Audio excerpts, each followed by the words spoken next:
Surawisesa adalah Raja Sunda setelah Sri Baduga Maharaja, putra dari Mayang Sunda dan cucu dari Prabu Susuk Tunggal. Ia dipuji dalam carita parahyangan dengan sebutan Kasuran alias Perwira, Kadiran alias Perkasa, dan Kuwanen alias Pemberani. Selama 14 tahun memerintah ia telah melakukan 15 kali pertempuran. Pujian dari penulis carita parahyangan ini memang berkaitan dengan hal tersebut.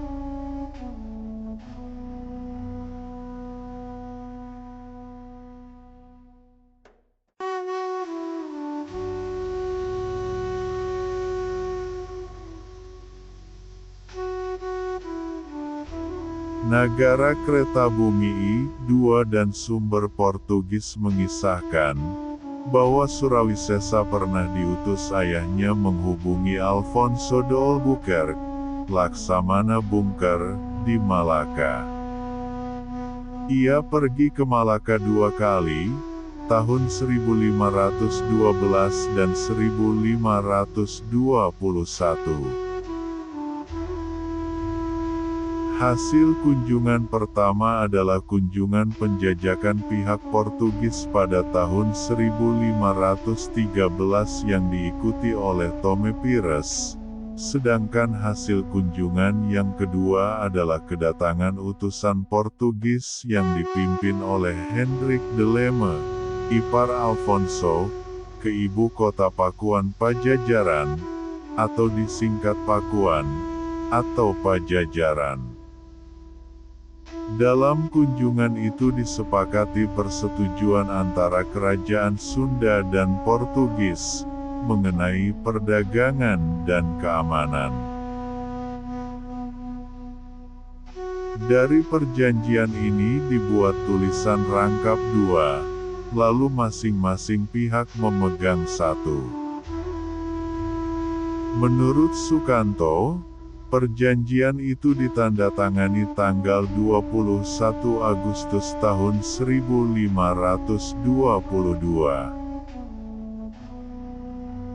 Tendam menganggap bahwa perjanjian itu hanya lisan, namun, sumber Portugis yang kemudian dikutip Hageman menyebutkan, Van deze overeenkomst en geschrift op gemak in Dubel, waarvan elke partij en behield.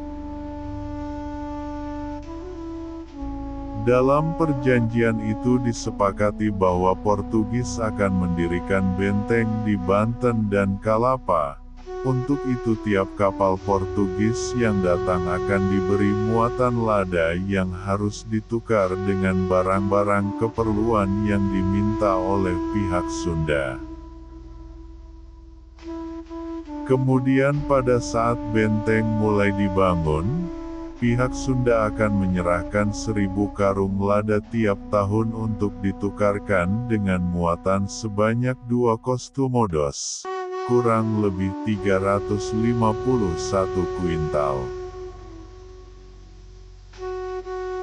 Perjanjian Pajajaran Portugis sangat mencemaskan Sultan Trenggana, Sultan Demak ketiga.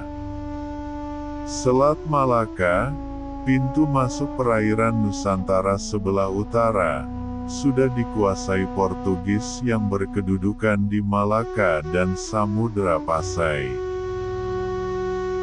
Bila Selat Sunda yang menjadi pintu masuk perairan Nusantara di selatan juga dikuasai Portugis, maka jalur perdagangan laut yang menjadi urat nadi kehidupan ekonomi Demak terancam putus. Trenggana segera mengirim armadanya, di bawah pimpinan Fadilah Khan yang menjadi Senapati Demak. Fadilah Khan, atau Fatahillah, memperistri Ratu Pembayun, janda Pangeran Jayakelana. Kemudian ia pun menikah dengan Ratu Ayu, janda Sabranglor, Sultan Demak kedua. Dengan demikian, Fadilah menjadi menantu Raden Patah sekaligus menantu Susuhunan Jati Cirebon, Sunan Gunung Jati, atau Syarif Hidayatullah. Dari segi kekerabatan, Fadilah masih terhitung keponakan Susuhunan Jati karena buyutnya Barkta Zainal Abidin adalah adik Nurul Amin, kakek Susuhunan Jati dari pihak ayah. Selain itu Fadilah masih terhitung cucu Sunan Ampel, Ali Rahmatullah, sebab buyutnya adalah kakak Ibrahim Zainal Akbar, ayah Sunan Ampel. Sunan Ampel sendiri adalah mertua Raden Patah, Sultan Demak. Baros menyebut Fadilah dengan Valetehan, ini barangkali lafal orang Portugis untuk Fadilah Han. Tome Pinto menyebutnya Tagaril untuk Ki Fadil, julukan Fadilah Han sehari-hari. Kereta Bumi 2 menyebutkan bahwa makam Fadilah Han, disebut juga Wong Agung Pase, terletak di puncak Gunung Sembung berdampingan dengan makam Susunan Jati, di sebelah timurnya. Hussein Jajaningrat menganggap Fadilah identik dengan Susuhunan Jati. Nama Fadilah sendiri baru muncul dalam buku Sejarah Indonesia susunan Sanusi Pein tahun 1950. Carita Parahyangan menyebut Fadilah dengan Aryabura. Pasukan Fadilah yang merupakan gabungan pasukan Demak Cirebon berjumlah 1967 orang. Sasaran pertama adalah Banten, pintu masuk Selat Sunda. Kedatangan pasukan ini telah didahului dengan huru-hara di Banten, yang ditimbulkan oleh Pangeran Hasanuddin dan para pengikutnya. Kedatangan pasukan Fadilah menyebabkan pasukan Banten terdesak.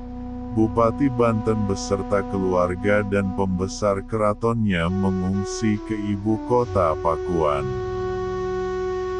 Hasanuddin kemudian diangkat oleh ayahnya, Susuhunan Jati, menjadi Bupati Banten.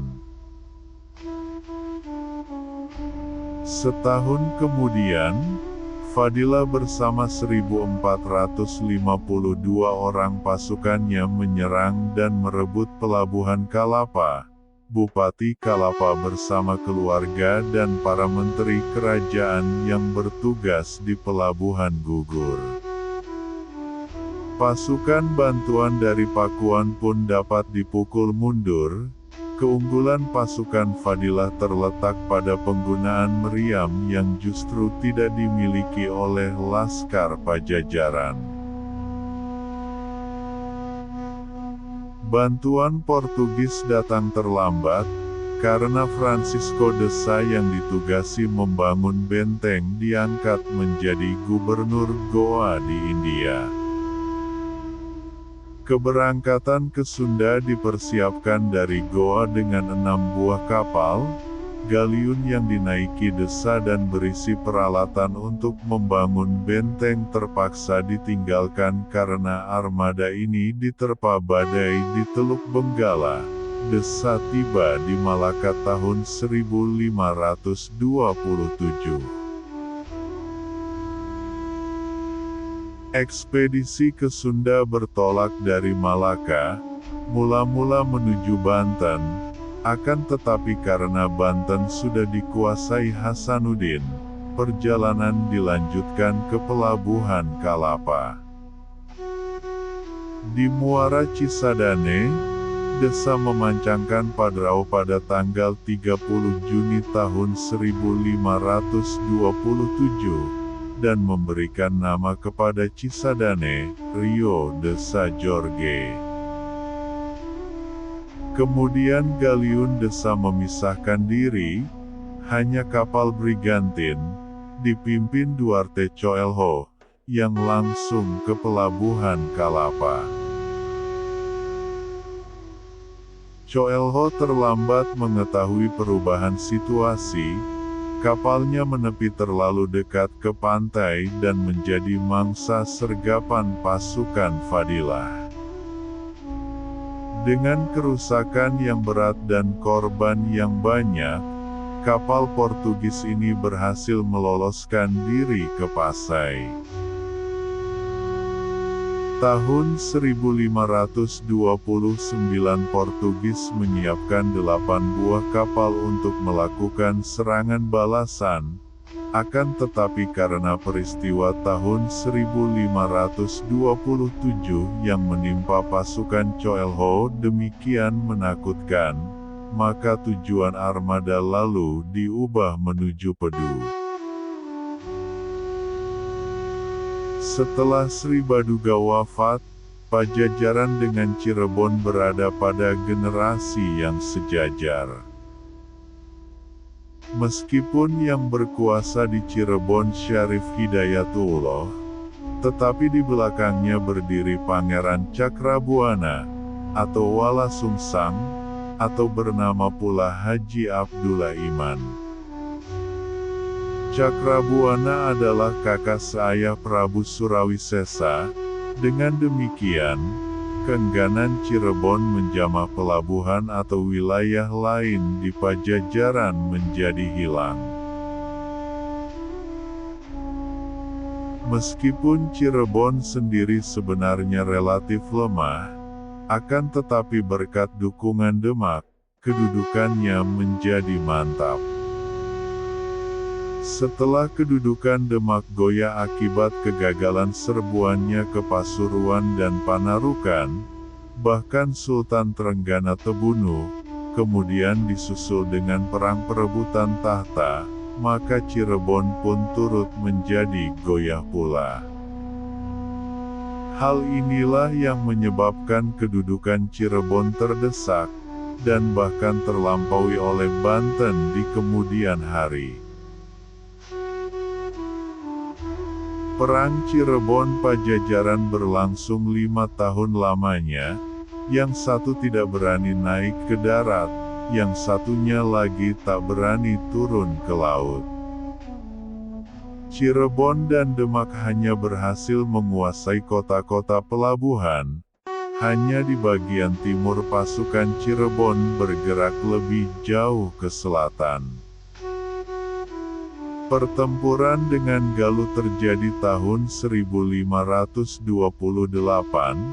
Di sini pun terlihat peran Demak, karena kemenangan Cirebon terjadi berkat bantuan pasukan Meriam Demak, tepat pada saat pasukan Cirebon terdesak mundur. Laskar Galuh tidak berdaya menghadapi panah besi yang besar yang menyemburkan kukus ireng dan bersuara seperti guntur serta memuntahkan logam panas, tombak dan anak panah mereka lumpuh karena meriam, maka jatuhlah Galuh. 2 tahun kemudian jatuh pula Kerajaan Talaga, benteng terakhir Kerajaan Galuh. Sumedang masuk ke dalam lingkaran pengaruh Cirebon dengan dinobatkannya Pangeran Santri menjadi Bupati Sumedang, pada tanggal 21 Oktober tahun 1530. Pangeran Santri adalah cucu Pangeran Panjunan, kakak ipar Syarif Hidayat. Buyut Pangeran Santri adalah Syekh Datuk Kahfi, pendiri pesantren pertama di Cirebon. Ia menjadi bupati karena pernikahannya dengan Satyasi, pucuk umum Sumedang. Secara tidak resmi, Sumedang menjadi daerah Cirebon. Dengan kedudukan yang mantap di timur Citarum, Cirebon merasa kedudukannya mapan. Selain itu, karena gerakan kepakuan selalu dapat dibendung oleh pasukan Surawisesa, maka kedua pihak mengambil jalan terbaik dengan berdamai dan mengakui kedudukan masing-masing. Tahun 1531 tercapai perdamaian antara Surawisesa dan Syarif Hidayatullah. Masing-masing pihak berdiri sebagai negara merdeka. Di pihak Cirebon, ikut menandatangani naskah perjanjian, Pangeran Pasarean Putra Mahkota Cirebon, Fatahillah mewakili Demak, dan Maulana Hasanuddin Bupati Banten.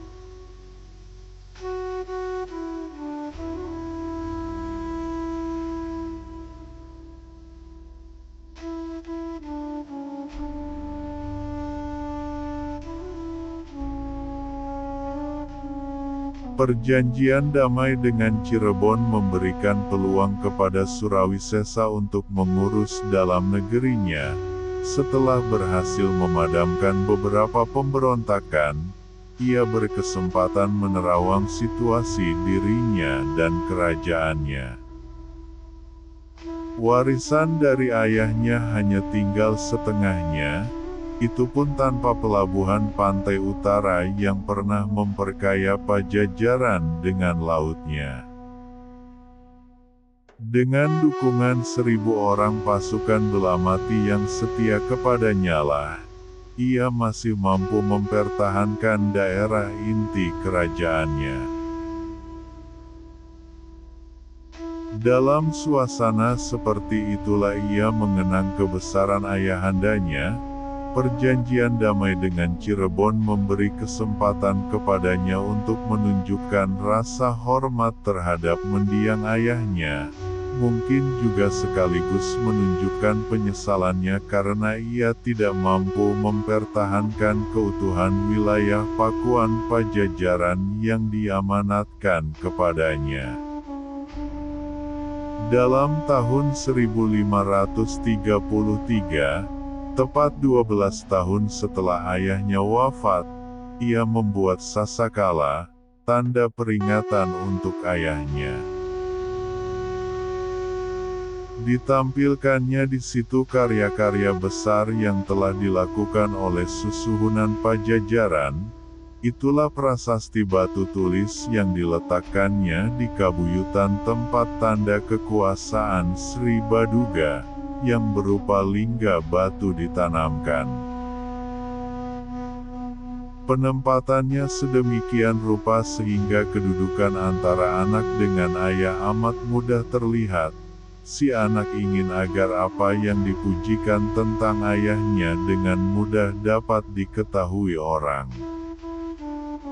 Ia sendiri tidak berani berdiri sejajar dengan si ayah, demikianlah batu tulis itu diletakkan agak ke belakang di samping kiri lingga batu. Surawisesa tidak menampilkan namanya dalam prasasti, ia hanya meletakkan 2 buah batu di depan prasasti itu, satu berisi astatala ukiran jejak tangan, yang lainnya berisi padatala ukiran jejak kaki.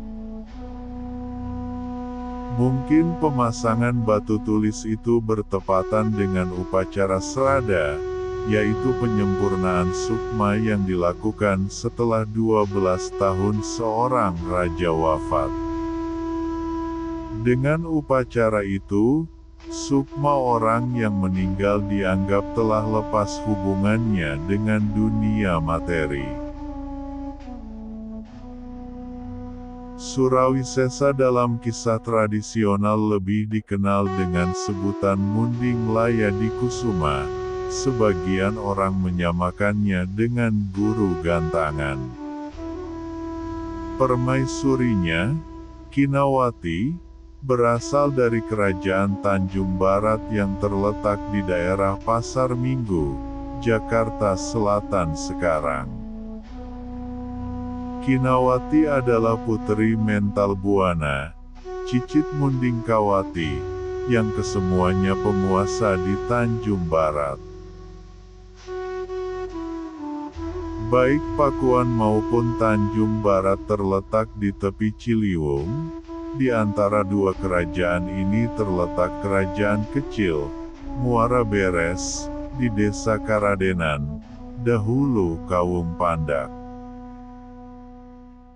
Di Muara Beres ini bertemu silang jalan, dari Pakuan ke Tanjung Barat, terus ke Pelabuhan Kalapa, dengan jalan dari Banten ke daerah Karawang dan Cianjur.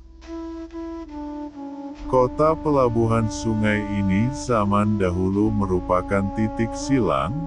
Menurut catatan VOC, tempat ini terletak 11/2 perjalanan dari Muara Ciliwung dan disebut Jalan Banten Lama, Out Bantam Sewek. Surawisesa memerintah selama 14 tahun lamanya. 2 tahun setelah ia membuat prasasti sebagai sasakala untuk ayahnya, ia wafat dan dipusarakan di Padaren. Di antara raja-raja zaman Pajajaran, hanya dia dan ayahnya yang menjadi bahan kisah tradisional, baik babat maupun pantun. Babat Pajajaran atau babat Pakuan misalnya, semata mengisahkan petualangan Surawisesa alias Guru Gantangan, dengan sebuah cerita panji.